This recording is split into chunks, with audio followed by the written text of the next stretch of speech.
Hi అండి, శ్రీవర్మ ఇచ్చిన వంటకి స్వాగతం. ఈరోజు మన వీడియో చూడగానే తినాలనిపించే రస్మలై అండి. అది ఎలా తయారు చేయాలో ఈ వీడియోలో చూద్దాం. లీటరు లో ఫ్యాట్ ఉన్న మిల్క్ తీసుకోవాలండి. వీటిని కాచుకోవాలి. పాలు కాగే లోపల 2 నిమ్మకాయలు ఇలా రసంలా పిండుకోవాలండి. ఎంత నిమ్మరసం అయితే తీసుకున్నామో అన్ని నీళ్లు కలుపుకోవాలి. పాలు మరిగిపోతున్నాయి కదండి, స్టవ్ ఆఫ్ చేసుకుని ఒక 2 నిమిషాలు చల్లారనివ్వాలి. 2 నిమిషాలు అయ్యాక కొద్దిగా నిమ్మరసం వేసుకుంటూ కలుపుకోవాలండి. పాలు కనుక విరిగిపోతే నిమ్మరసం వేయడం ఆపేయచ్చు. పాలు విరిగిపోయాయి కదండి, 2 నిమిషాలు అలా ఉంచాక అప్పుడు వడకొట్టుకోవాలి. ఒక కాటన్ క్లాత్లోకి మొత్తం అంతా వడకొట్టుకోవాలండి. మొత్తం అంతా ఇలా వడకొట్టేసుకున్నాం కదండి. ఇప్పుడు ఒకసారి మంచినీళ్ళతో శుభ్రంగా కడుక్కోవాలి. నిమ్మరసం వేసాం కదా, ఆ పులుపంతా పోతుంది.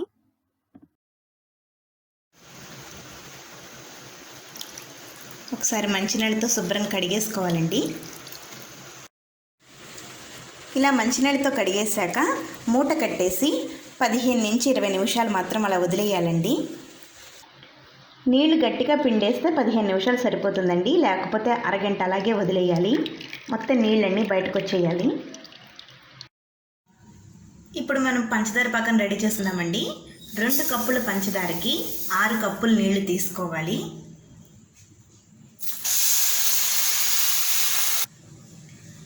ఇలా 6 కప్పులు నీళ్లు పోసుకున్నాక బాగా మరగాలండి. 15 నిమిషాలు అయిపోయింది కదండి. చూడండి, పన్నీర్ అంతా రెడీ అయిపోయింది కదా. ఇప్పుడు మనం ఒక ప్లేట్లోకి తీసుకుని దీన్ని బాగా కలుపుకోవాలండి. ఇలా విడతీసేసుకున్నాం కదండి పన్నీర్ని. ఇప్పుడు నేను వీడియోలో చూపిస్తున్న మాదిరిగా మీరు ఇలా మెత్తగా మెదుపుకోవాలండి. 10 నిమిషాల వరకు మొత్తం అంతా కూడా ఇలాగే కలుపుకోవాలి. ఇలా మెత్తగా కలుపుకున్నాక 1 టీ స్పూన్ కార్న్ఫ్లోర్ వేసుకోవాలండి. వేసుకొని మళ్ళీ కలుపుకోవాలి. చూడండి, ఇంత మెత్తగా కలుపుకోవాలండి. ఇంత స్మూత్గా ఉందో చూడండి. కొద్దిగా తీసుకుంటూ ఇప్పుడు ఉండల కింద తయారు చేసుకోవాలి. ఇలా బాల్ లాగా తయారు చేసుకోవాలండి. తయారు చేసుకున్నాక ఒక్కసారి మనం ఇలా చేతితోటి ఇలా నొక్కాలి. రస్మలై షేప్ రావాలి కదా. చూడండి ఎంత చక్కగా వచ్చిందో. అలాగే అన్నీ కూడా తయారు చేసుకోవాలి. అన్నీ ఇలా తయారు చేసి పెట్టుకున్నాం కదండి. ఇప్పుడు వీటిని పంచదార పాకంలో వేసుకోవాలి. పంచదార ఇలా మరుగుతుంది కదా. చూడండి, ఒక్కొక్కటిగా నెమ్మదిగా వేసుకోవాలి. ఒక 5 నిమిషాలు హై ఫ్లేమ్లోనే ఉడికించుకోవాలండి.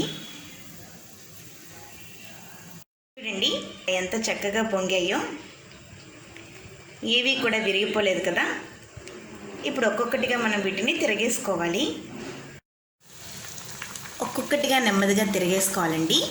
ఇప్పుడు మళ్ళీ మీడియం ఫ్లేమ్లో పెట్టుకుని ఇంకొక 10 నిమిషాలు ఉడికించుకోవాలి. మొత్తం 15 నిమిషాలు ఉడికిపోయింది కదండి. ఇప్పుడు మనం స్టవ్ ఆఫ్ చేసుకోవాలి.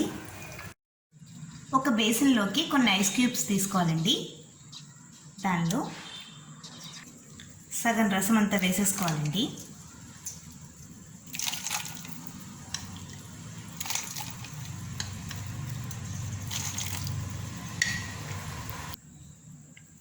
ఒక్కొక్కటిగా వీటన్నిటిని కూడా వేసుకోవాలండి. ఇలా ఐస్ క్యూబ్స్లో వేయడం వల్ల చల్లారాక కూడా చాలా స్పాంజీగా ఉంటాయి ఇవి.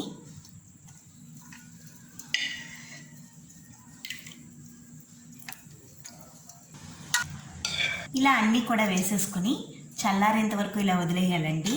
అప్పుడే స్మూత్గా వస్తాయండి రసమలైలన్నీ కూడా. రబడీ కోసం 1/2 లీటర్ పాలు తీసుకోవాలండి. దానిలో కొద్దిగా కుంకుమ పువ్వు, 1 స్పూన్ యాలకుల పొడి, కొద్దిగా బాదం పిస్తా ముక్కలు, 1/2 కప్పు పంచదార, కొద్దిగా ఎల్లో ఫుడ్ కలర్ అండి. ఇది ఆప్షనల్, కంపల్సరీ కాదు.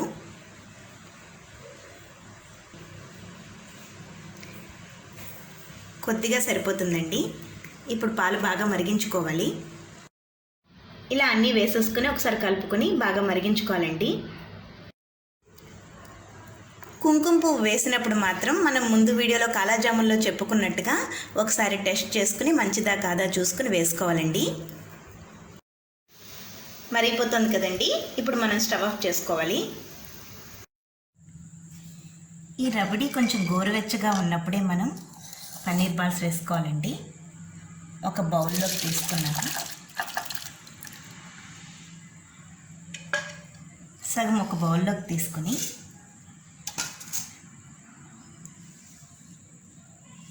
ఇప్పుడు వీటిని చూడండి, ఇవన్నీ చల్లారిపోయాయి కదా, ఒక్కసారి రసం అంతా పిండేసుకోవాలి.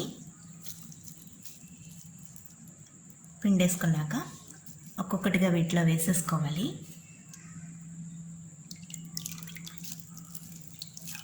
ఇలా పిండుకోవడం వల్ల రబడీ టేస్ట్ అంతా దీనికి పడుతుందండి.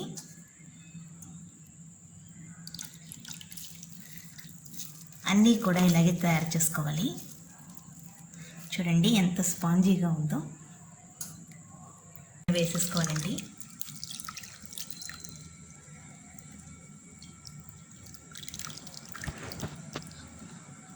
ఒక 4 గంటలు తప్పనిసరిగా నానాలండి. 4 నుంచి 5 గంటలు నానాక తర్వాత మీరు ఫ్రిడ్జ్లో పెట్టుకుని సర్వ్ చేసుకుంటే చాలా టేస్టీగా ఉంటుంది. 4 గంటలు పూర్తిగా నానిపోయింది కదండి. ఇప్పుడు మనం చల్లచల్లగా సర్వ్ చేసుకోవాలనుకుంటే ఫ్రిడ్జ్లో పెట్టుకుని సర్వ్ చేసుకోవచ్చు. రస్మలై తయారు చేసుకునేటప్పుడు కొన్ని టిప్స్ తప్పనిసరిగా పాటించాలండి. లో ఫ్యాట్ ఉన్న మిల్క్ తీసుకోవాలి. పన్నీర్ బాల్స్ ముందు 5 నిమిషాలు హై ఫ్లేమ్లో ఉడకాలి. 10 నిమిషాలు మీడియం ఫ్లేమ్లో ఉడికించుకోవాలి. మొత్తం 15 నిమిషాలు తప్పనిసరిగా ఉడకాలి. ఉడికాక ఐస్ క్యూబ్స్లో వేసుకోవాలి. పన్నీర్ బాల్స్ని రబడీలో వేసుకునేటప్పుడు రబడీ గోరువెచ్చగా ఉండాలి, పూర్తిగా చల్లారిపోకూడదండి. టేస్టీ రస్మలై రెడీ అయిపోయింది కదండి. చూడండి ఎంత చక్కగా నానిపోయిందో, ఎంత స్మూత్గా కూడా ఉందో చూడండి. వీడియోలో చూపించిన అన్ని టిప్స్ మీరు కంపల్సరీగా ఫాలో అవ్వాలండి. అప్పుడు మాత్రమే చాలా స్పాంజీగా వస్తుంది రస్మలై. మీకు కనుక నచ్చినట్లయితే మీరు కూడా ట్రై చేసి ఎలా వచ్చిందో నాకు కామెంట్ చేయండి. లైక్ చేయండి, షేర్ చేయండి, సబ్స్క్రైబ్ చేయడం మర్చిపోకండి. శ్రీవారి మెచ్చిన వంట. Thank you for watching.